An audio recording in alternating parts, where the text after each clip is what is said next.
Junior NTR ఒక అద్భుతమైనటువంటి గౌరవాన్ని తన మొదటి అభిమానికి ఇచ్చుకొచ్చారు. ఆదోని పట్టణం ఏదైతే ఉమ్మడి కర్నూలు జిల్లాలో ఉన్నటువంటి ఆదోని పట్టణానికి చెందినటువంటి ముజీబ్ అహ్మద్ని ప్రత్యేకించి గుర్తు చేసుకున్నారు. ఏదైతే వార్ 2 సందర్భంగా ఆదివారం రాత్రి హైదరాబాద్లో ఎన్టీఆర్, హృతిక్ రోషన్ నటించిన war 2 cinema pre release event సందర్భంగా ఎన్టీఆర్ ప్రత్యేకించి ఈ పాయింట్ని పెట్టుకొచ్చారు.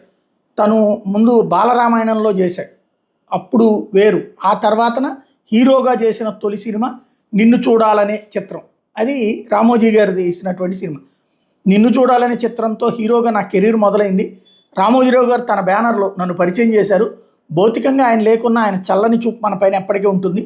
మూవీ ఓపెనింగ్ కార్యక్రమానికి నా పక్కన నాన్నగారు, అమ్మ తప్ప అసలు ఎవరూ లేరు. మొదటిసారి నన్ను కలిసిన అభిమాని ఆదోనికి చెందిన ముజీబ్ అహ్మద్. అద్దె కార్యాలయం నుంచి బయటకు వస్తున్నప్పుడు ముజీబ్ కనిపించాడు. ఎవరండి మీరు అన్నాను. నేను మీ ఫ్యాన్ అని అన్నాడు. నాకు అర్థం కాలేదు, ఏంటి ఫ్యానా అని అడిగా. ఒక్క సినిమా అయినా రిలీజ్ కాలేదు, అప్పుడే అభిమానాన్ని అన్నాను. ఇక నుంచి మీ వెంటే ఉంటానన్నాడు. అలా మొదలై 25 ఏళ్లుగా ఎనలేని ప్రేమనిచ్చే ఇంతమంది అభిమానులు దొరకడం నిజంగా నా అదృష్టం. ముజీబ్ తర్వాత ఒక్కొక్కళ్ళగా 25 ఏళ్ళలో చాలామంది నాతో కలిసి వచ్చారు. చాలామంది నా మీద ప్రేమను పెంచుకున్నారు అంటూ ఎన్టీఆర్ ముజీబ్ అహ్మద్ ప్రస్తుతం జూనియర్ ఎన్టీఆర్ అభిమాన సంఘం ఏపీ కన్వీనర్గా కూడా సేవలు అందిస్తున్నాడు. ప్రత్యేకించి తనని గౌరవించడం అన్నటువంటిది ఈ సందర్భం గుర్తు చేసుకోవడం, అందరు ఎదురుగుండా చెప్పడం అన్నటువంటిది అతనికి దక్కిన అదృష్టం అని ప్రతి ఒక్కరు ఫీల్ అవుతున్నారు.